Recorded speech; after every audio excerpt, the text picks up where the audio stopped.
algo de estas preguntas, tratando de ir, intentar responderlas, por lo menos qué es lo que nosotros pensamos que tiene que tener en la cabeza un psiquiatra para poder participar en este trabajo interdisciplinario. Digo qué es lo que nosotros pensamos porque así como hay montones de escuelas de psicología, de psicoterapia, mismo dentro del psicoanálisis, también en la psiquiatría hay discusiones teóricas, posturas ideológicas, y de otras lides que complejizan el asunto. Pero yo voy a tratar de transmitirles un poco desde donde nosotros cuando digo nosotros me refiero al equipo de psiquiatras en Suma, y al equipo en general de Suma lo que vamos pensando, un principio y algunos conceptos que voy a recorrer tienen que ver con lo que es lo mental desde la psiquiatría hoy, de qué juega el cerebro, y entonces algo que, bueno, todos asocian al psiquiatra con los psicofármacos, sí, es una herramienta muy importante, pero no es la única, y vamos a hablar un poquito de eso para ver de qué se trata lo que nosotros pensamos, ¿sí? Arrancamos un poco por esto, aclarando que el cerebro no es la mente, pero no hay mente si no hay cerebro, ¿sí? Es decir, el cerebro, pensamos, es una parte sustancial, y ahora yo voy a fundamentar un poco por qué decimos esto. Por supuesto que este cerebro por sí solo no es la mente y tampoco puede serlo sin un cuerpo, esté como esté ese cuerpo, ¿sí? Pero no hay cerebro solo, no existe, eso es solo en las películas tipo de Frankenstein o en otro tipo de películas donde en general los psiquiatras tenemos bastante mala prensa en las películas. Vemos como personajes bastante siniestros. Bueno, de hecho, La Isla Siniestra, por ejemplo, transcurría en un psiquiátrico. Las películas de Hitchcock, que se basaba en las primeras teorías de Freud, tampoco nos dejaban muy bien parados a los psiquiatras, pero vamos a tratar de ir un poquito más acá. Y un poquito más acá arrancamos en alrededor de 1848. Este señor que ustedes ven, creo que a la derecha, yo lo tengo a la derecha y creo que ustedes también, esta foto que más que parece un daguerrotipo, es este señor que se llamaba Phineas Gage. Phineas Gage era un extraordinario trabajador norteamericano que participaba en la instalación del ferrocarril que cruzaba hacia el Far West. Y si ustedes ven en su mano izquierda, él tiene como una barra de hierro, y el tipo se caracterizaba por, además de ser muy buen trabajador, era el experto en explosivos. Y él entonces tenía que horadar la roca, y con ese fierro que tiene ahí metía la dinamita adentro del agujero del que había hecho en la piedra y hacerla estallar para que volara la montaña y por ahí pasara el tren. De aquí que este señor una vez sufrió un accidente porque por algún motivo alguien puso la dinamita antes que él la barra, y esta barra salió despedida y le atravesó el cráneo. Esto que ustedes ven a la izquierda es el cráneo de Phineas Gage, que está en la universidad, creo que es de Harvard, en la Facultad de Medicina. El asunto, y lo rojo representa esa barra de hierro por donde lo atravesó. El tema es que, curiosamente, Phineas Gage sobrevivió, atendido por este doctor Harlow, que es el que llevó prolijamente toda la historia clínica de este hombre desafortunado que tuvo este accidente. Sobrevivió al accidente, imagínense, 1848, no había antibióticos, no había neurocirugía, no había terapia intensiva, tampoco había COVID, no había nada. Y este hombre sobrevivió, pero con una particularidad. A partir de ese momento, el que era un excelente trabajador, líder de su grupo, un experto, se convirtió en un tipo pendenciero, desobediente. Al poco tiempo empezó a consumir alcohol, empezó a tener problemas con la policía, con las leyes, y ahí empieza la primera teoría que dice, parece ser que el lóbulo frontal tuviese algo que ver con las normas sociales, con la adquisición de las normas sociales y el funcionamiento social. Podríamos decir que es el inicio, si bien un poco brusco y a las trompadas, como muchos avances de la medicina, de cómo empezó a entenderse de qué jugaba el cerebro. Sin embargo, Hipócrates en el siglo V a.C., fíjense lo que decía del cerebro. El hombre debe saber que solo de ahí, el cerebro, vienen las alegrías, los deleites, la risa, los deportes, pero también las penas y lamentaciones. Y es por él que vemos, oímos y adquirimos conocimientos, y cuando no está sano, el hombre se pone loco y delirante, con miedo y terror a la noche o al día. Es decir, siglo V antes de Cristo, Hipócrates ya el cerebro también tenía, obviamente, funciones importantes, evidentemente. Esto, ahora sí, más cerquita, esto es un libro de 1995, Antonio Damasio en El error de Descartes, escribe lo siguiente: el amor, el odio, la angustia, las cualidades de bondad y crueldad, la solución planeada de un problema científico o la creación de un nuevo artefacto, todos se basan en acontecimientos neurales en el interior de un cerebro, a condición de que el cerebro haya estado y esté ahora interactuando con su cuerpo. El alma respira a través del cuerpo y el sufrimiento ya empieza en la piel o en una imagen mental. Cuando dice una imagen mental, es una imagen, es una idea, una fantasía, un pensamiento, una representación, lo que fuere. Esto tiene lugar en la carne. ¿Sí? En algún otro pasaje de este libro, que se los recomiendo, de Antonio Damasio, él dice que, yendo a esto de esta discusión del cerebro y lo mental, él dice que la mente empieza en el dedo gordo del pie, no en el cerebro, sino como diciendo, bueno, esto del lugar de la carne, su relación con el cerebro. Eric Kandel, que vive todavía, debe tener ahora unos 90 años, y la verdad que si tiene la oportunidad de escucharlo, es un tipo fantástico como docente y premio Nobel de Medicina en el 2000. Es un médico, es psicoanalista, empezó como psicoanalista, después pasó a la psiquiatría y terminó poniendo todo un centro de investigaciones, y el premio Nobel se lo ganó por sus trabajos en relación a cómo funciona la memoria. Y él lo que dice es lo siguiente: que hay 5 principios del funcionamiento mental. Uno, lo que hablamos antes, no se separa la mente del cerebro, no hay mente sin cerebro. En cada función mental intervienen circuitos especializados de distintas regiones cerebrales. Es decir, lo que torpemente anunciamos antes, como la historia de Phineas Gage y el fierro atravesando el lóbulo frontal, la verdad que en estos 150, 170 años se ha avanzado bastante en poder entender un poco más de cómo funciona el cerebro, si bien sabemos poco, y estos circuitos especializados de distintas regiones empiezan a tener algún correlato con la clínica. Estos circuitos están constituidos por neuronas que están conectadas entre sí en forma de red, utilizan moléculas específicas. Todos habrán oído hablar de los neurotransmisores, habrán oído hablar de serotonina, noradrenalina, dopamina. Hay un montón de otras sustancias que funcionan en nuestro sistema nervioso, no son solo esas. Y lo interesante es que estas sustancias y estos circuitos son los mismos hace millones de años.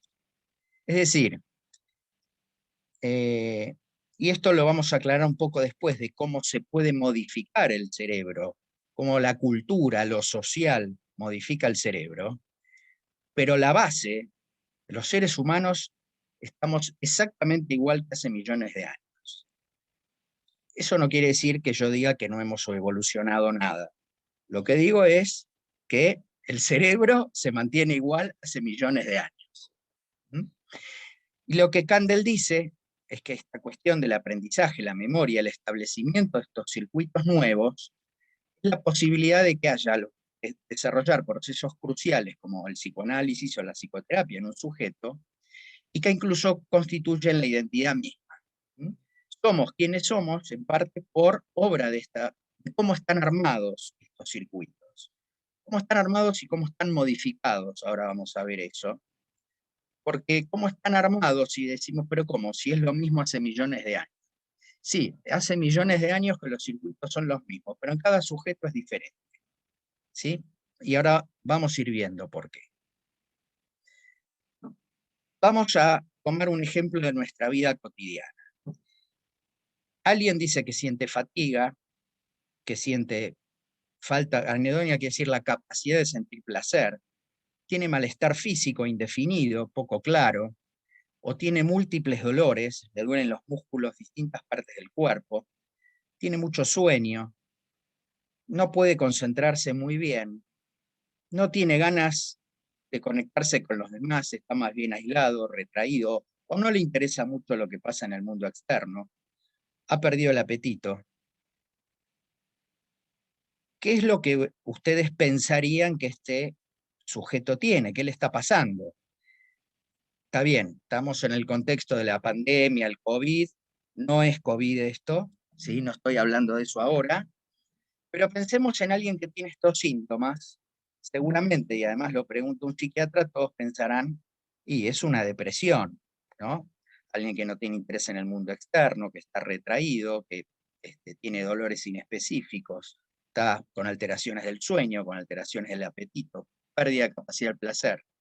Sin embargo, esta persona podría tener COVID, pero podría tener una gripe. ¿Qué es lo que ocurre? Porque si ustedes vuelvan a mirar estos síntomas, y van a ver que son los que tenemos cualquiera de nosotros cuando tenemos una gripe, ¿sí? Dolores musculares, estamos desinteresados de lo que pasa afuera, estamos somnolientos, cansados, no nos interesa mucho la comida, no estamos con muchas ganas de encuentros sociales, ¿sí?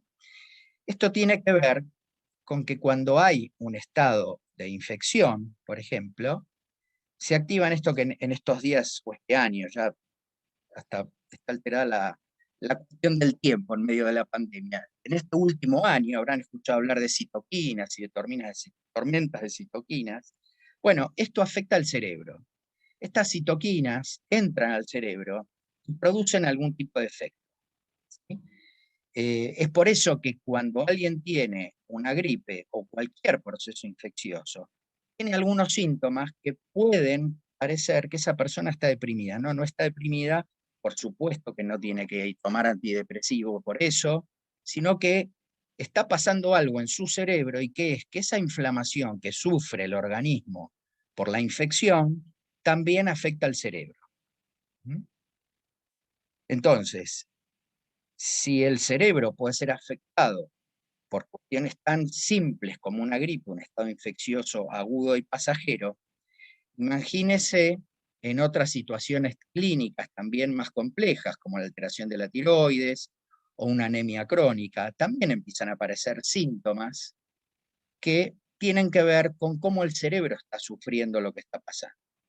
Y por supuesto que el cerebro, como cualquier víscera, como el corazón, como los riñones, como los pulmones, puede tener enfermedades propias, ¿sí? Cuando el estómago se enferma y altera su mucosa, tiene gastritis y tiene acidez y tiene síntomas propios del estómago, como cuando se irrita la tráquea y uno tiene tos seca o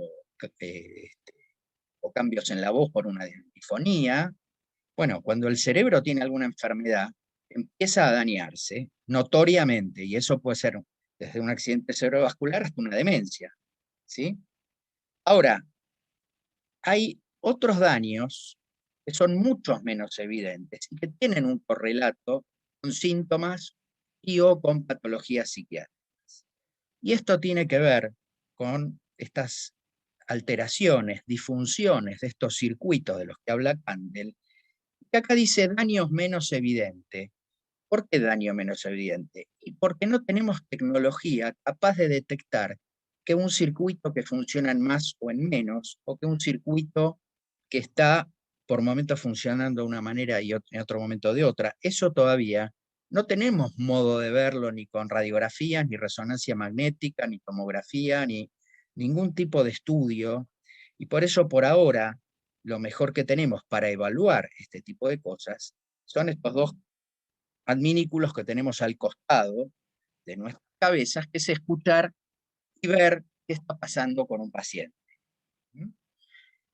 Ahora, esta víscera, por ponerme así más carnal si quieren, que sufre, que se enferma, obviamente, además de estar en un cuerpo, está en un ambiente, ¿sí? La particularidad que tiene el cerebro, a diferencia de otras vísceras, la particularidad y la complejidad que tiene, es que es absolutamente sensible a qué está pasando afuera. Es mucho más sensible que nuestros riñones, que nuestros músculos, que nuestro corazón, o que, bueno, los pulmones, si nos falta el aire, rápidamente nos damos cuenta, pero en ese sentido el cerebro es la víscera, el órgano, que nos permite conectarnos con el exterior. Conectarnos con el exterior quiere decir conectarnos con otros, conectarnos con el ambiente, con el entorno, con los animales, con los bosques, con la naturaleza o con la cultura, con la sociedad en que vivimos.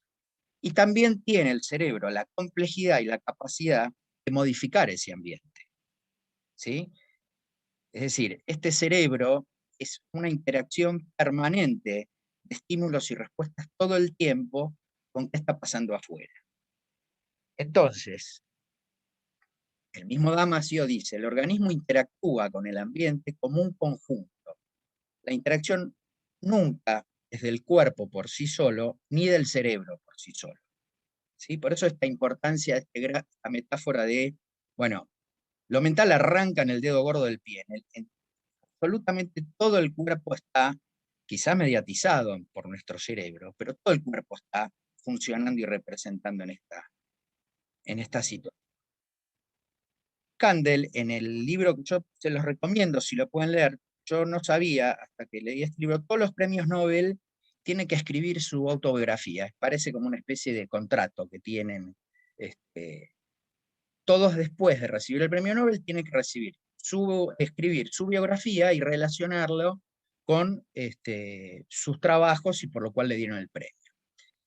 Él escribe este libro al que denomina así, ¿no? El nacimiento de una nueva ciencia de la mente, en busca de la memoria, y él cuenta allí su historia. La historia de Kandel es muy particular. Él arranca, es austríaco, él nace en el año 30 en Viena, y en el 39, cuando arranca la Segunda Guerra Mundial y Hitler invade Polonia, después Austria, es separado de sus padres, que quedan prisioneros en Europa, y él es enviado a Estados Unidos junto con su hermana.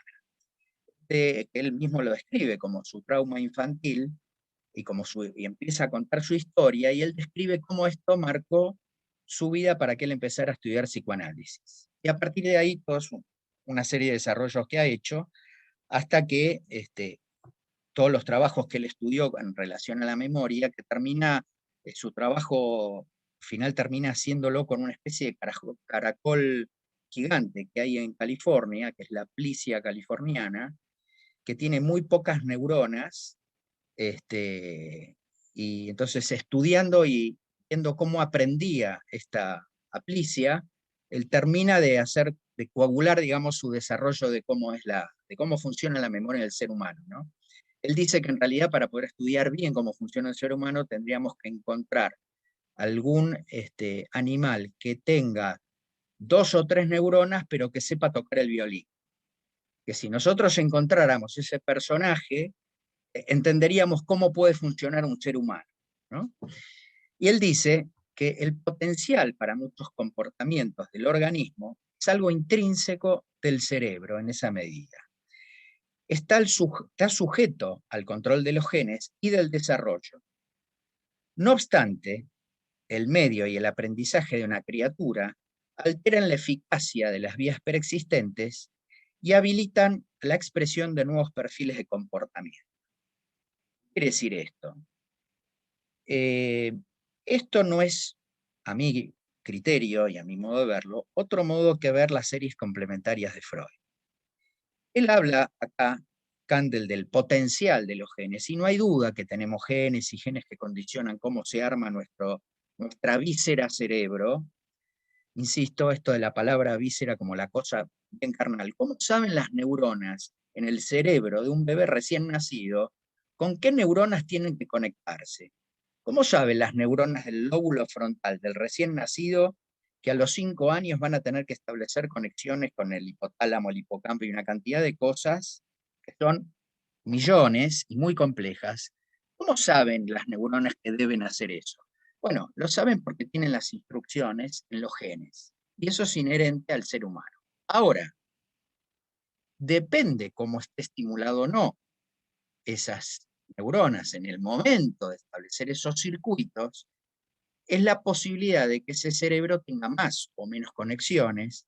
Imaginémoslo como que mayor estímulo, mayores conexiones, y esto da más posibilidades a un cerebro, y por ende al sujeto que lo porte, digamos,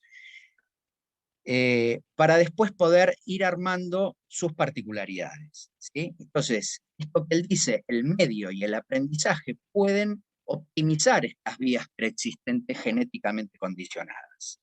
Y esto va a poder habilitar nuevos perfiles de comportamiento, aprender a tocar el violín o crear una sinfonía para violín, ¿sí? Esto es un poco el resumen de lo que él plantea y lo que Freud planteaba. Esto es, vistas las series complementarias de Freud desde la neurobiología de hoy, digamos, ¿sí? Esta posibilidad de que existan factores genéticos prenatales. ¿Qué pasa con los cuidados, con las primeras experiencias infantiles, los cuidados parentales, el entorno, la estimulación? Si bien acá está graficado como un cerebro, queda claro que es mucho más que un cerebro, un aparato psíquico, ¿sí? Entonces, podemos entender un poco desde esta perspectiva también cómo se piensa hoy esto que ocurre con los traumas infantiles y cómo alteran este desarrollo o cómo podrían. Por ejemplo, vamos a lo que se llama, o de lo que, sí, se lo podría llamar así, hay un artículo muy famoso que es La construcción social del cerebro humano, que se los recomiendo, si lo encuentran, es un artículo del año 1998, donde se empieza a pensar en esta integración de esta manera, y a partir de ahí surgen una serie de trabajos, y elegí este porque me parece que es como el más representativo de esto que ocurre con un sujeto infantil en un entorno determinado, con una madre determinada, en un entorno social determinado, y cómo esto tiene un correlato biológico hoy por hoy. Esto sí es misible, es decir, es medible, posible de medir esto. Y esto es lo que hizo esta gente con este trabajo, ¿sí? Eh, los niveles de cortisol, el cortisol es una hormona que todos tenemos, que es la hormona que regula nuestra respuesta al estrés. Groseramente explicándolo, tiene que ver con esto. El cortisol funciona regulando cómo vamos a responder nosotros frente al estrés. Física, emocionalmente, una cantidad de cosas que son reguladas por el cortisol. Mayores niveles de cortisol, hay mayor nivel de estrés, ¿sí? Entonces, lo que estos investigadores encontraron es que se registraron niveles de cortisol más altos en chicos de nivel socioeconómico más bajo comparado con niños de estratos sociales altos. Es decir, pensemos, chicos que podrían ser criados en una villa respecto a chicos criados, no sé, en un country, pongámosle, ¿sí? Por un lado, está esta diferencia en los niveles de cortisol. Ahora, esto no era solo por si comían mejor o comían peor o más seguido o menos seguido. Esto en realidad lo que encontraron es que estaba relacionado con si las madres estaban deprimidas o no. Es decir, las madres depresivas tienen chicos con niveles de cortisol más altos. O lo que podríamos leer también de otra manera, que un chico con una madre depresiva está profundamente estresado. Y esto es una marca biológica, ¿sí? Entonces, los chicos de bajo nivel socioeconómico en población urbana, en un entorno altamente traumático, están expuestos a altos niveles de cortisol tempranamente. ¿Y esto qué importancia tiene? Bueno, yo les explicaba, les contaba antes cómo esto del desarrollo del cerebro lleva años, estos circuitos que se van armando, que no están armados cuando somos recién nacidos, sino que el cerebro básicamente se termina de armar a los últimos circuitos, esto es lo que habla Kandel, hacia los 25 o 30 años. ¿Sí? Por ejemplo, ciertos circuitos que tienen que ver con este lóbulo frontal que el pobre señor Phineas Gage lo atravesó con un fierro, terminan de conformarse hacia los 25 o 30 años. Por eso es más frecuente también que haya más adolescentes y más jóvenes en situaciones de riesgo o complicadas, no solo con la ley, sino con la posibilidad de medir el riesgo que tienen. ¿Sí? Es decir, estos circuitos frontales todavía no terminaron de armarse para decirle, no, pará, subirte a una moto sin casco y ir a 150 kilómetros por hora es peligroso. ¿Sí? Estos circuitos que participan de este procesamiento terminan de armarse hacia los 25, 30 años en general, unos más, otros menos. Algunos no los terminan de armar nunca. Lo cierto es que para que todos los circuitos, que son millones, necesitan una cantidad de estímulos y una cantidad de frenos. ¿Sí? Si tenemos esos circuitos, como dice en este trabajo, generándose en un nivel muy alto de cortisol, esos chicos que después devienen adultos tienen otro tipo de respuesta frente al estrés. Entonces, su propio nivel de cortisol va condicionando cómo van a ser de adultos. Esto es lo que tiene que ver con la construcción, lo que hablábamos de la construcción social del cerebro. Esto tiene muchas vertientes y muchas, por ejemplo, hay un ejemplo que es muy fácil de entender, tiene que ver con el lenguaje también. Por ejemplo, los orientales criados en China, o en Corea, o en Japón, los orientales, que se han criado con lenguas en las que la R no existe, cuando se mudan a Occidente de adultos, hablan con la L. Y todo el mundo hasta hace chistes con esto de como los orientales hablan con la L y no pronuncian la R. Bueno, esto tiene que ver con que hay circuitos que se tienen que armar para poder pronunciar la R. Si esos circuitos no son armados, estimulados de chico, después es mucho más difícil pronunciar la R. ¿Sí? Entonces, fíjense que cualquier chico oriental criado en Occidente, con otro idioma, perfectamente puede pronunciar la R. ¿Sí? Este tipo de cosas tiene que ver con esto de que habla, bueno, cómo el cerebro se va moldeando en función de dónde voy a decir una cosa un poco salvaje, pero para ser gráfico, dónde se va criando, cultivando y creciendo esa víscera cerebro. ¿Sí?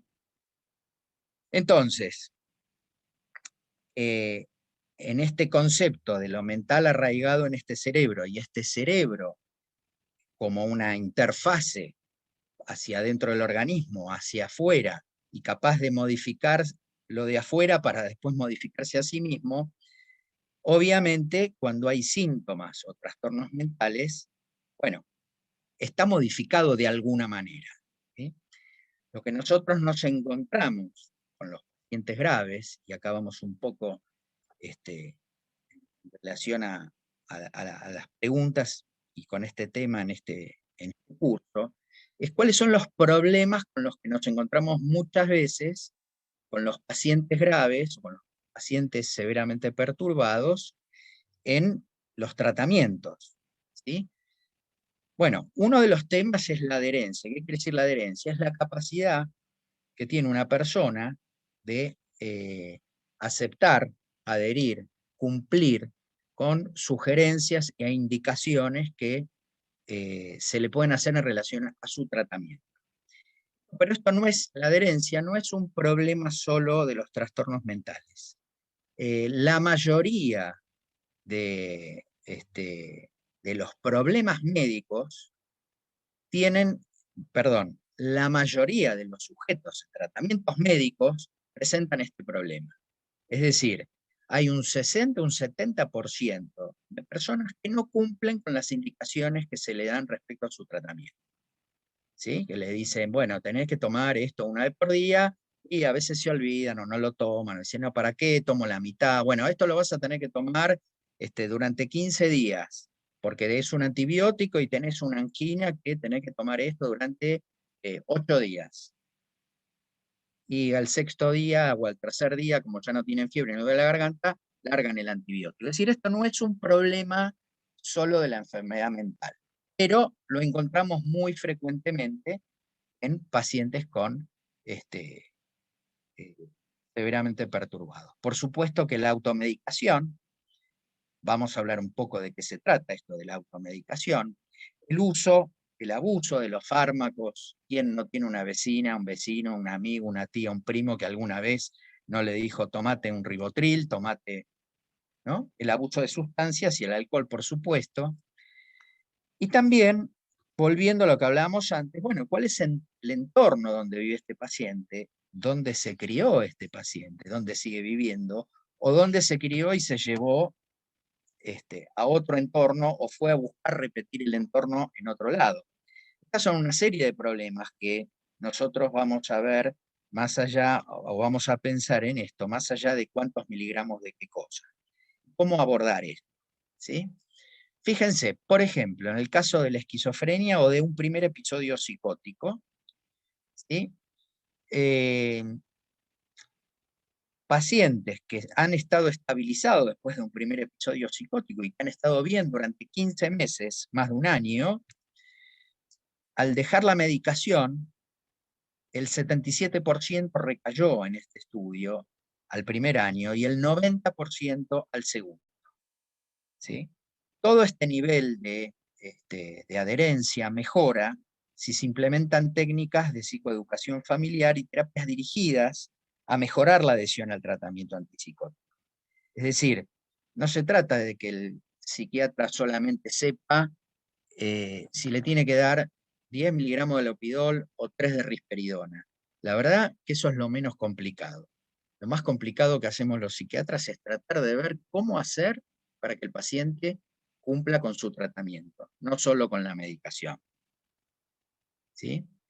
Entonces, resumiendo un poco lo que dijimos hasta acá, vimos que el cerebro como factor necesario para lo mental es modificable, tanto desde lo social, por lo que habíamos explicado, obviamente desde la psicoterapia, y obviamente por factores biológicos, como habíamos visto, ciertas enfermedades o sustancias o fármacos. Entonces, vemos que el cerebro es fundamentalmente plástico y de distintos modos es modificable. Y esto también es un fundamento porque entonces la interdisciplina funciona, porque podemos abordarlo de distintas maneras, de distintos lados. Miren, por ejemplo, esto es el chocolate, ¿no? ¿Qué cree la gente que es el chocolate?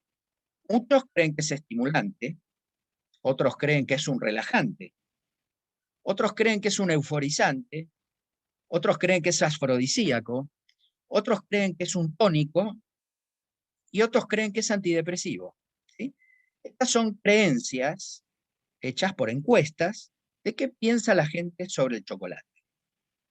Hay unos tipos que se pusieron a investigar en serio sobre el chocolate y el estado de ánimo. Si ustedes ven arriba, dice efectos sobre el estado de ánimo del chocolate, ¿no?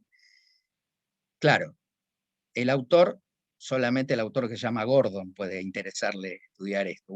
Solo Gordon puede pensar, a ver, ¿por qué el chocolate me gusta tanto? Y él justamente, estudiaron con toda la metodología científica. Esta es una revista muy consultada por los psiquiatras, el Journal of Affective Disorders.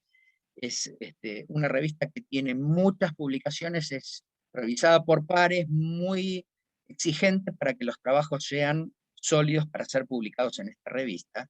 Y esta hay gente que más allá de este trabajo sobre el estado de ánimo y el chocolate, han publicado muchos trabajos sobre los trastornos bipolares, gente muy seria. Y han estudiado qué tipo de neurotransmisores, dopamina, opioides, bueno, no importa, no viene al caso ahora, cómo funciona y dónde funciona el chocolate para producir el efecto que produce y para que la gente crea todo lo que cree. ¿Sí? Entonces, ellos dicen que los chocoholics, los llama, Dice, más que verlos como abusadores de sustancias, podría ser más apropiado considerarlos abusadores de mecanismos endógenos.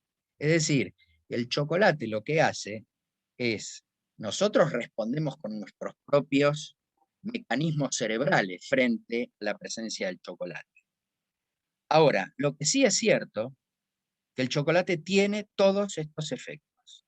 Es antioxidante, es antihipertensivo, antiinflamatorio, antiaterogénico, antitrombótico, disminuye la sensibilidad a la insulina, mejora la función del endotelio. El endotelio es la parte de adentro de las arterias, y la activación del óxido nítrico que tiene que ver con la capacidad de facilitar la circulación por estas arteriolas, en fin. Es decir, ustedes dirán, bueno, que yo vine a vender chocolate, el chocolate es la solución para todo. No, esto es solo el cacao, ojo, no se confundan, porque el chocolate que nosotros compramos en el kiosquito y lo comemos así vorazmente, está lleno de manteca de cacao y una cantidad de grasas que ahí ya no es tan beneficioso. Lo que es beneficioso es el cacao, por eso está puesto que el chocolate con 85% de cacao, en realidad el de 70, el 85 te tiene que gustar mucho el cacao amargo, pero el de 70 está buenísimo, pero ustedes me tendrían que preguntar la dosis. Y acá viene la mala noticia. La dosis de esto es solo un cuadradito por día, es decir, 10 gramos, 1 centímetro por 1 centímetro para que tenga todas estas acciones. Después podemos creer libremente que es afrodisíaco, antidepresivo y todo lo que quiera. Es decir, hay múltiples sustancias, legales, ilegales, fármacos, no fármacos, que actúan sobre nuestro cerebro de distinta manera y sobre nuestro estado de ánimo. Entonces, yendo a lo que los psiquiatras utilizamos, ¿qué es un psicofármaco? Entonces, nos fuimos a buscar al diccionario de terminología médica y miren lo que encontramos. Es un fármaco utilizado en el tratamiento de los trastornos psiquiátricos. La verdad que como definición, esto no es una tautología, no sé lo que es una tautología, no es exactamente, pero es más parecido a eso que otra cosa. En tiempos modernos vamos a ver qué dice Wikipedia. Wikipedia dice: la psicofarmacología es una disciplina científica que estudia el efecto de fármacos con especial atención a las manifestaciones cognitivas, emocionales, motivacionales y conductuales. En este sentido, puede estar relacionada con el estudio o tratamiento farmacológico de la psicopatológica.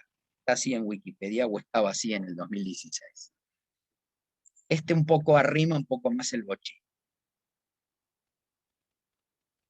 Le voy a decir lo que nosotros pensamos de lo que es un psicofármaco, ¿sí?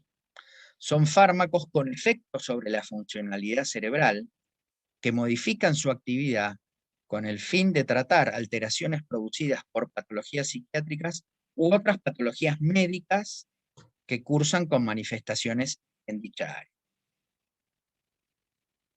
¿Y por qué utilizamos fármacos para tratar enfermedades mentales y enfermedades mentales graves sobre todo? Bueno, porque pasa lo siguiente.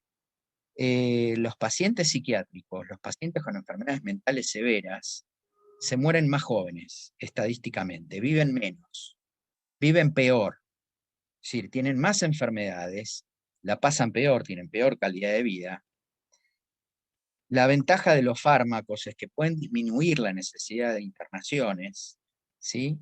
Y está en discusión, muchos pensamos que esto es así, que disminuye el deterioro o por lo menos la discapacidad después de muchos años de enfermedad. Y esto justifica que intentemos entonces, con un recurso relativamente económico, en poder modificar el devenir de una enfermedad tan grave. Entonces, por eso es que utilizamos los fármacos, yendo un poco a las preguntas y a los problemas que nos encontramos. Los fármacos podemos usarlos y son útiles si los usamos en este contexto, ¿sí? En un contexto de trabajo en equipo supervisado, sobre todo interdisciplinar. Así que bueno, hasta acá es lo que yo tengo para contarles así, y me gustaría, bueno, escuchar comentarios, preguntas, podemos discutir o aclarar cosas que no hayan estado, o no alcancé a ponerlas acá que les interese, o que no hayan estado claras. Así que podemos abrir la discusión, ¿no? Quería preguntarte algo.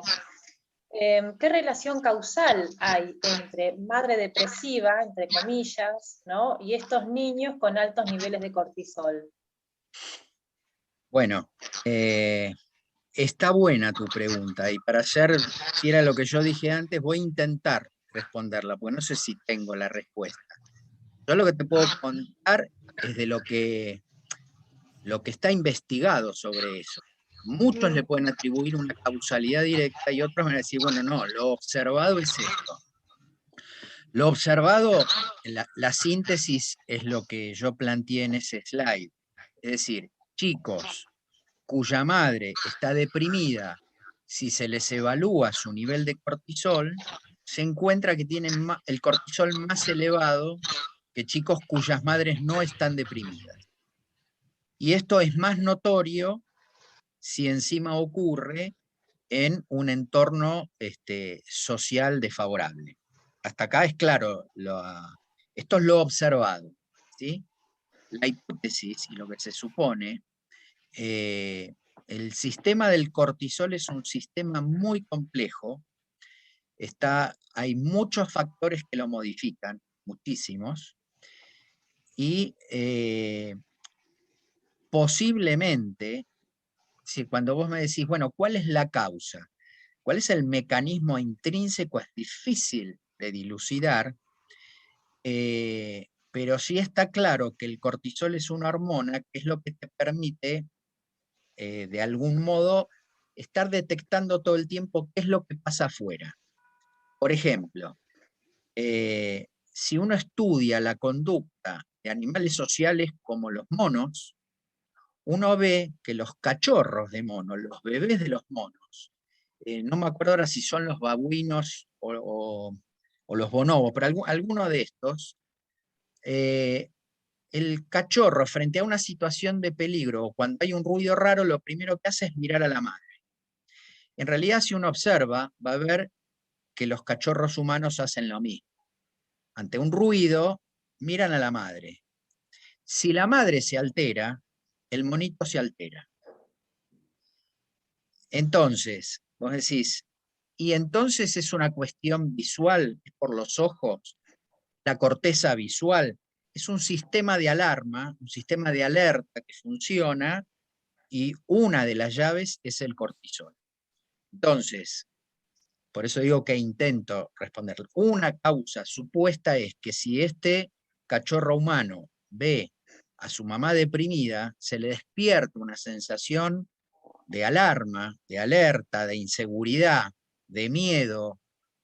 La verdad no sé bien cómo traducirlo y probablemente cada chico lo traduzca de otra manera, pero probablemente este sea el modo en que este chico perciba esa situación de alarma. El problema no es que esto ocurra solo una vez. El problema es cuando esto permanece a lo largo del tiempo. Entonces, esto que yo decía antes, donde si esto se prolonga en el tiempo o se repite muchas veces, perdón que lo diga salvajemente, pero me parece que es lo más gráfico. Es decir, ese cerebro se cultiva en un entorno desfavorable y aprende a funcionar mal, aprende a mal funcionar, aprende a que tiene que funcionar con un cortisol muy elevado. Entonces, siempre, entre comillas, la hipótesis es, va a estar buscando modos de que ese cortisol esté elevado. Y esta es una de las hipótesis de lo que en algunos pacientes se describe como traducido es buscadores de sensaciones. Es decir, son esos tipos que les gusta andar a 180 kilómetros por hora, les gusta saltar en paracaídas, y si el paracaídas no abre, se sienten un poquito más vivos. Es decir, hay una cantidad empieza a haber una cantidad de situaciones donde uno, si los empieza a buscar, encuentra y dice, bueno, pero en la historia hubo esto, hubo esto, hubo esto, claro, en general no se le pide el cortisol a los chicos. Este trabajo porque es un trabajo de investigación específico sobre el estrés y el efecto deleterio sobre la infancia de tener un entorno desfavorable, ¿no? Parece que lo interesante y el mérito de ese trabajo es demostrar cómo lo de afuera tiene marcas biológicas adentro que son de un efecto muy feroz, digamos. Claro, digamos que, claro, ahí está como la sensibilidad, bueno, del cerebro, entiendo, ¿no? Al entorno, esa sensibilidad y también cuestiones filogenéticas, Sí, ¿no? Porque esto exacto, de estar sí. en contacto visual con la madre al punto de que la madre se altera y el bebé, digamos, ¿no? El infant, bueno, hablamos de monos también, se altere, bueno, ahí es, ¿no? Hay cuestiones Sí, sí. filogenéticas y esa sensibilidad al entorno, al medio. Porque vos pensás que eso ocurre en un momento donde, como explicaba Candel, en que se están produciendo conexiones y desarrollando circuitos todo el tiempo, que no es lo mismo que la mamá está deprimida, que la mamá le hable, le cante, le cuente cuentos, lo acaricie, le sonría y lo mime al bebé. Claro, claro, sí, sí, ¿Sí? A ver, sí, podés encontrar chicos en clases favorecidas económicamente, claro. socialmente, pero una madre depresiva, una madre deprimida, va a tener el mismo efecto, que va a ser una madre que no le va a cantar, no le va a Sí, hablar, sí, sí. no le va a acariciar, Sí, y reafirma ese eso, tipo de comportamiento, esa misma conducta, digamos.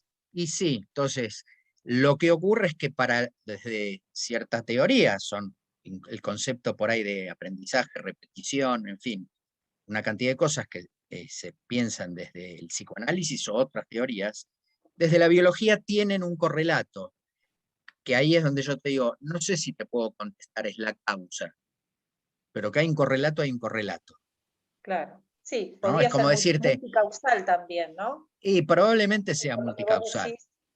probablemente sea multicausal, Bueno, gracias, Roberto. no de nada.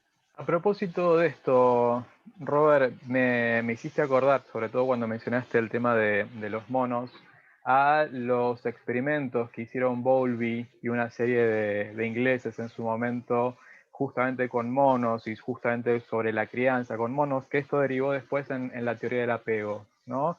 Digo, Mm, seguramente todos lo hemos visto en la cursada en la facultad, donde a unos monos muy chiquitos se les sometía a estar presentes con una mona a veces hecha de juguete, ¿no? Hecha con peluche y otra mona hecha con alambre, ¿no? Y cómo se relacionaba con cada uno de ellos. Y también, sustrayendo a la mona, se incluía otro tipo de juguete, otro tipo de oso de peluche que los asustaba, ¿no? Y se veía qué hacían estos monitos, ¿no? Ahora, por suerte, es impensable pensar que estos experimentos se puedan seguir haciendo, ¿no? claro, Digo, pero sí. todo esto justamente le sirvió a Bowlby y a Answorth para pensar en cuáles pueden ser los estilos de apego de los bebés, ¿no? En función de la respuesta que tienen del otro, ¿no? Digo, me hiciste acordar mucho esto con tu presentación. Sí, sí, es tal cual, y muchos que estudian esto son continuadores de Bowlby, como decís vos, bueno, ahora te cuelgan si haces ese experimento con los monitos, pero yo les recomiendo a un autor que es Robert Sapolsky, que es un investigador americano, creo que de Stanford es. El tipo, el tipo se va todos los veranos no me acuerdo, al Serengeti, y entonces viene siguiendo durante años a unas tribus de babuinos. Ya los conoce, tiene nombre, todos, y el tipo los estudia en su entorno natural. Este, hay, hay un libro que se llama El mono enamorado, que es muy interesante, es una serie de pequeños ensayos de Robert Sapolsky, se llama, y él explica muy bien muchas de estas cosas. Y tiene un libro sobre el estrés que se llama ¿Por qué las cebras no tienen úlcera? Y que da una muy clara explicación y mucho más completa de esto que yo les estoy contando, y tiene que ver con muchas de estas cosas, el efecto del estrés, las conductas sociales, y qué efectos tienen sobre los sujetos, sean monos o humanos. Estaba pensando, ¿no? Cómo, bueno, en psicoanálisis hablamos bastante de esto, pero lo llamamos de otro modo, ¿no? Quizás libidinización o Winnicott, el holding, ¿no? Con la madre suficientemente buena. Bueno, una mamá depresiva quizás no esté lo suficientemente disponible como para poder alojar a ese niño y libidinizarlo lo suficientemente bien, ¿no? Como, digamos, atendemos los mismos fenómenos, quizás los llamamos de otro modo, ¿no? Y otra cuestión que pensaba mientras escuchaba, que también con la intervención de la compañera anterior, no sé, una realidad que, no sé, yo la verdad lo veo cada vez más en la clínica, que es la dificultad en la accesibilidad, ¿no? Ni hablar con nosotros los analistas o los psicólogos, pero con los psiquiatras, ¿no? Y lo difícil que está poder llevar adelante un poco una interdisciplina, digamos, en los términos que sería necesario para que, bueno, haya menos madres deprimidas, quizás, ¿no? No sé, yo veo que incluso en el hospital, mucha dificultad de los pacientes y las pacientes para acceder a la medicación, más allá de que puedan acceder a una consulta psiquiátrica. Yo vivo en el conurbano, ¿no? Lo veo también con los pacientes del hospital en Ciudad de Buenos Aires y con los pacientes que tienen una obra social acá en el conurbano. Uy, perdón, un segundo, se me puso, ahí está. Bueno, digamos, es una realidad que pone en jaque la accesibilidad y genera estragos en la salud mental de la población. Sí, estoy de acuerdo con vos, digamos. Lo deseable sería que esta posibilidad de un abordaje interdisciplinario esté disponible en la salud pública para todo el mundo y que sea, obviamente ese es un ideal y bueno, sí, nos lo encontramos. pensaba cuando vi tu última filmina, ¿no? Como, bueno, ¿cuáles son los mayores problemas en los tratamientos? Bueno, me parece que hoy por hoy la accesibilidad es un problema. Yo pensaba lo siguiente en relación a la pregunta de Natalia, que el tema de la interdisciplina, no solamente, aunque no sin, es la disponibilidad de los suficientes agentes de salud, por llamarlo de algún modo. La posición interdisciplinaria, el equipo interdisciplinario debe habitar a cada uno de los agentes de salud, ¿no?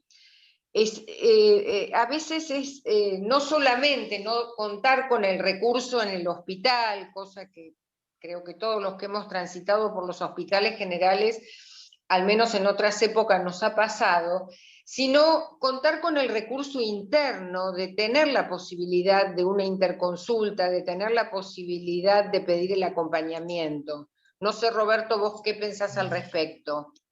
Sí, a ver, es un problema ya de tan antiguo que es un clásico, ¿no? Siempre los servicios de psicopatología están al fondo, a la izquierda, en el subsuelo. Es decir, hay que subir 3 pisos por escalera, en fin, una cantidad de cosas. Y la verdad que, como vos decís, la posibilidad de la interdisciplina, más allá de los recursos, la salud pública, todo, sí tiene que estar en la cabeza de cada uno de los integrantes de este equipo interdisciplinario. Esta posibilidad de decir, a ver el otro que ve, a ver el otro que escucha, a ver el otro que puede aportar. Me parece, yo les decía antes, bueno, desde la psiquiatría hay distintas posiciones y yo les cuento la que es la mía y lo que nosotros trabajamos en Suma, pero sí, hay gente que son más genetistas, digamos, y dice, bueno, la interdisciplina o la psicoterapia es un lugar accesorio y porque esto está condicionado genéticamente, entonces con la enzima tal se va a arreglar tal cosa. Y hay extremistas en todos lados, ¿no? la psiquiatría no se salva de eso tampoco. Pero me parece que esto que vos decís, de que tiene que habitar la cabeza de cada uno de los integrantes de, de los profesionales o de los que integren el equipo de salud, coincido y suscribo totalmente, Laura, eso.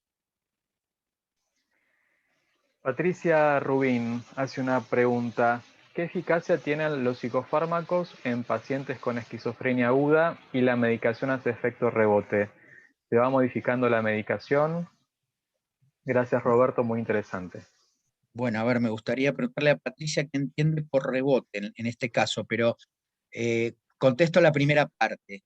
La eficacia de la medicación antipsicótica en un episodio psicótico está aproximadamente en un 70%.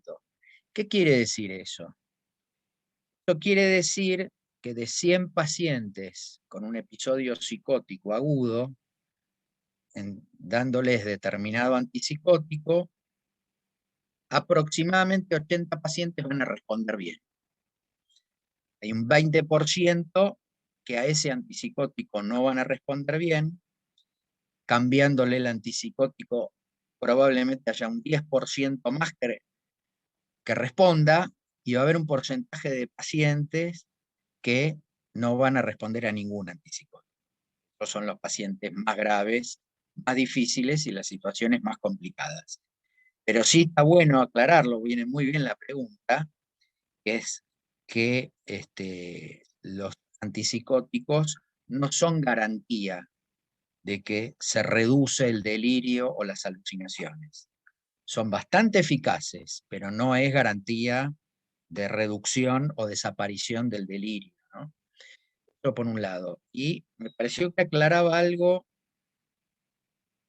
de Sí, la resistencia, aclaración, sí, decía, a lo que me refería es qué pasa cuando hay resistencia. Bueno, cuando hay resistencia, el término resistencia en psicofarmacología tiene como definiciones muy específicas, ¿no? Cuando se dice que un paciente es resistente, no es el concepto de resistencia del psicoanálisis, no tiene nada que ver, en psicofarmacología clínica, cuando se habla de resistencia, por ejemplo, de depresión resistente, se habla de un paciente que ya recibió 2 antidepresivos de distinto mecanismo de acción y no respondió, ¿sí? Con los antipsicóticos pasa lo mismo. Puede haber pacientes que se le da un antipsicótico, no responde, se les da otro, tampoco responde, y hoy por hoy hay como una especie de algoritmo para usar los antipsicóticos. El que se usa porque tiene una mayor o un poquito más eficaz, pero tiene otro perfil de efectos adversos, es la clozapina.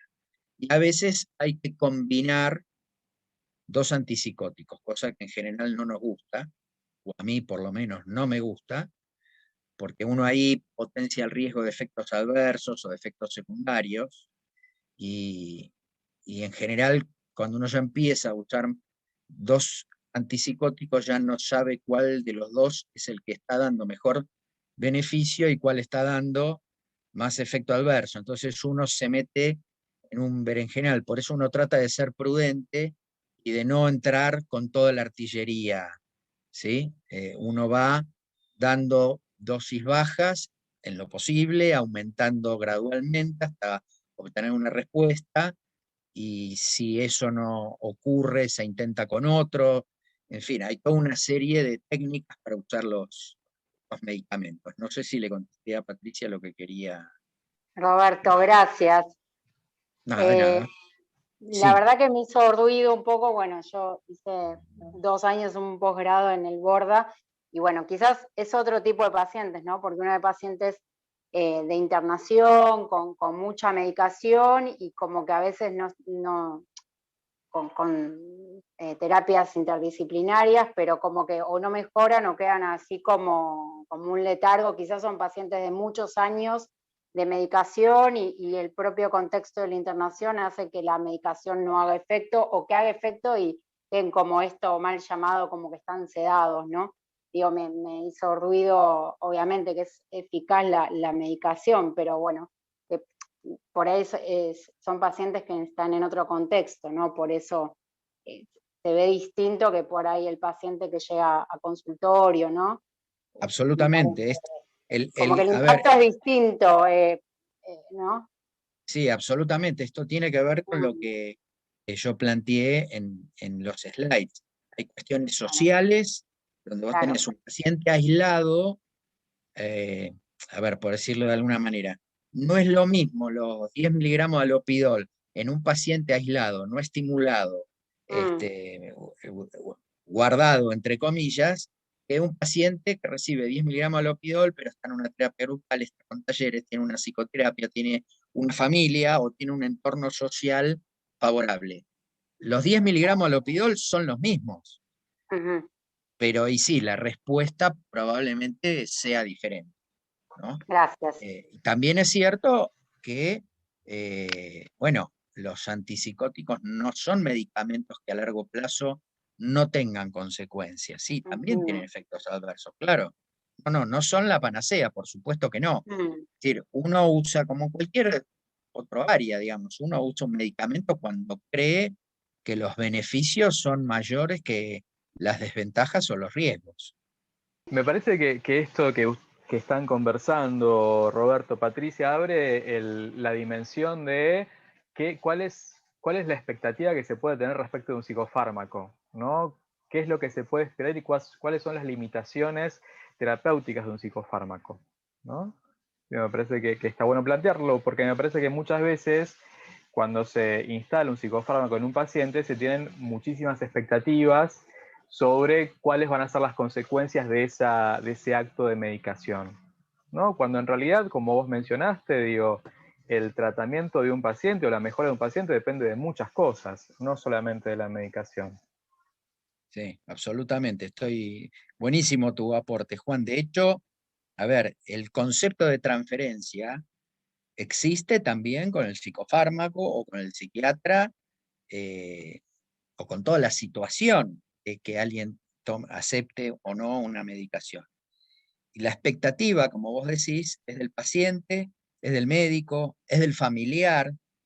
Y la verdad que está bueno lo que vos decís porque hay mucha mitología alrededor de esto.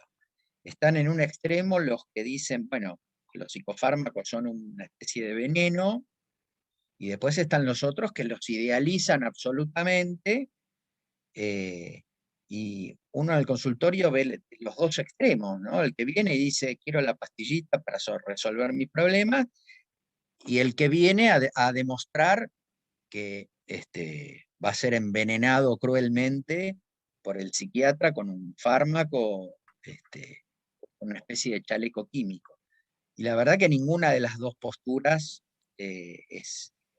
si bien la realidad da para una cosa mucho, un espectro amplio, margen, diferencias y cosas, está muy lejos de esos dos extremos, de la idealización y la demonización del fármaco.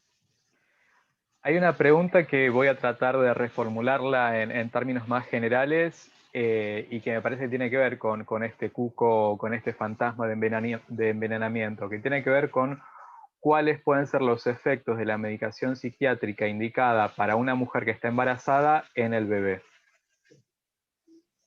Bueno, muy buena la pregunta. A ver, varias cosas en relación a los medicamentos en general para las mujeres embarazadas y el bebé, y esto corre también para la lactancia, es decir, madres que están dando la teta y tienen que tomar medicación, si pueden o no, y si el bebé recibe la medicación o no a través de la leche materna. Esto es para cualquier medicamento en general. Los medicamentos están clasificados en 4 niveles, digamos, no importa exactamente las letras ni cómo, pero desde los que se sabe que son tóxicos y alteran el desarrollo embrionario, o sea, el desarrollo del bebé, hasta los que, digamos, los más livianos, es decir, no hay evidencia de que esto sea tóxico para el bebé. ¿Y por qué está esa categoría de no hay evidencia que sea tóxico para el bebé? Porque no se puede experimentar con mujeres embarazadas, no es que se puede agarrar 100 mujeres embarazadas, se le da alopidol a ver qué pasa, y a otras 100 que no están embarazadas se les da placebo a ver qué pasa. Eso está absolutamente prohibido, y entonces no hay estudios de investigación en mujeres embarazadas. Entonces, lo que se sabe es por la experiencia clínica. Es decir, por ejemplo, por contarles el ejemplo extremo de medicamentos que no pueden ser suministrados a mujeres embarazadas. En una época existió lo que se llamaba la talidomida. La talidomida se usó en una época para las náuseas del embarazo. Fue por la década del 60, por los 50, 60. Bueno, nacieron un montón de bebés con malformaciones en los brazos, con manos pegadas a los hombros, lo que se llama focomielia, es decir, tenían los miembros como una foca, bueno, una cantidad de alteraciones. Entonces, esa droga está absolutamente prohibida para ser usada en el embarazo. No solo está prohibida para ser usada en el embarazo, está prohibida para ser usada en mujeres que puedan quedar embarazadas. Está limitada y no se puede usar en hombres que puedan llegar a dejar embarazada a alguna mujer. Es decir, sujetos jóvenes no toman. Esa droga hoy existe y se usa para algunas cosas. No es un psicofármaco. Ahora, yendo a los psicofármacos, hay algunos que sabemos que no se pueden usar porque han demostrado que ha habido casos de que hubo malformaciones, y hay otros que son, digamos, el modo de salvar esta situación es decir, bueno, hay que evaluar bien cuál es el riesgo y cuál es el beneficio. Entonces, hay veces, pensando en esto que hablábamos antes, por ejemplo, de la depresión, que es preferible que la mamá de un chico tome antidepresivos a que esté criando deprimida un chico. O, por ejemplo, que por ahí sea mejor que esté tomando, una vez que nació el chico, que tome su estabilizador y le dé la mamadera, estando ella estabilizada psíquicamente y conectando afectivamente con el bebé, que estando alterada, psicótica y no pudiendo ni siquiera tener en brazos al bebé. Entonces, está estudiado de alguna manera cuáles son los medicamentos que son más tóxicos, cuáles menos, cuáles se pueden usar o cuáles no.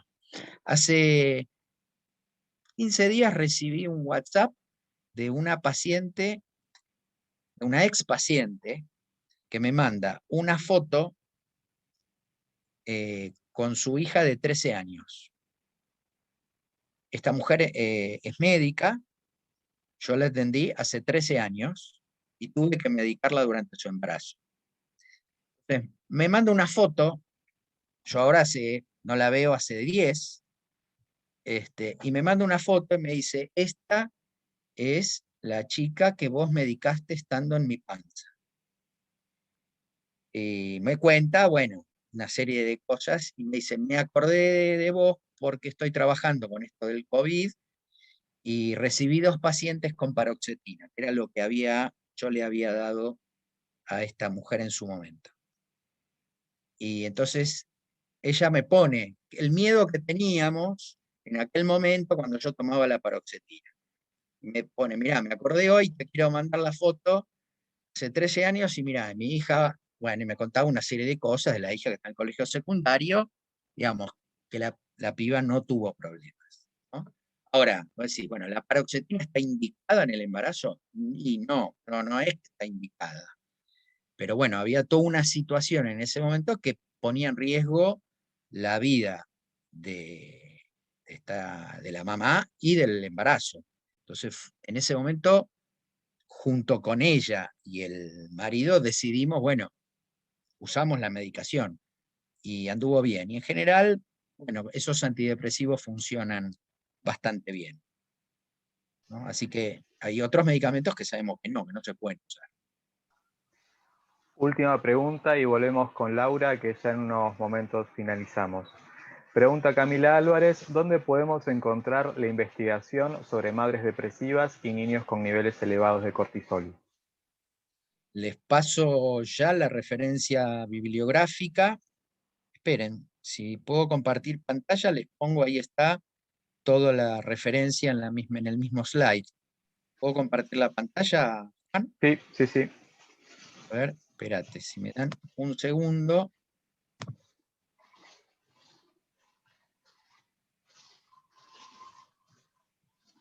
Es de Lupien, que es alguien que...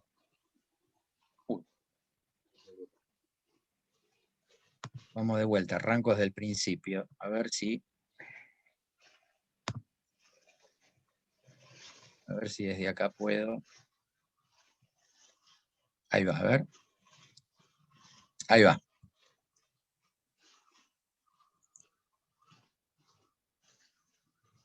Ahí tenés, Biological Psychiatry del 2000. Son varios los autores, pero el principal es Lupien. Ahí tenés el número de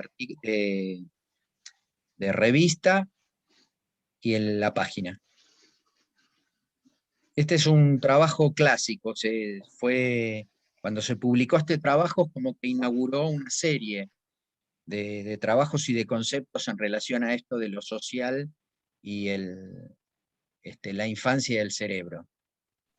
Si tengo 2 minutos, cuento algo que es muy interesante en relación a esto. Alguien que mencionó a Winnicott, porque hay un estudio que, si bien está hecho con ratas, hoy está demostrado que en los humanos es igual. El estudio básicamente consiste en lo siguiente. Hay un grupo de ratas que son muy buenas madres, limpian a sus crías, las alimentan, las cuidan, las tienen siempre cerca, y hay otro grupo de ratas genéticamente condicionadas para que sean más desaprensivas, que sean menos higiénicas, menos cuidadosas con la cría. Las ratas lo suficientemente buenas, digamos, tienen crías, ratas que llegan adultas y tienen niveles de cortisol normales, y no tienen conductas de ansiedad y no son ratas agresivas.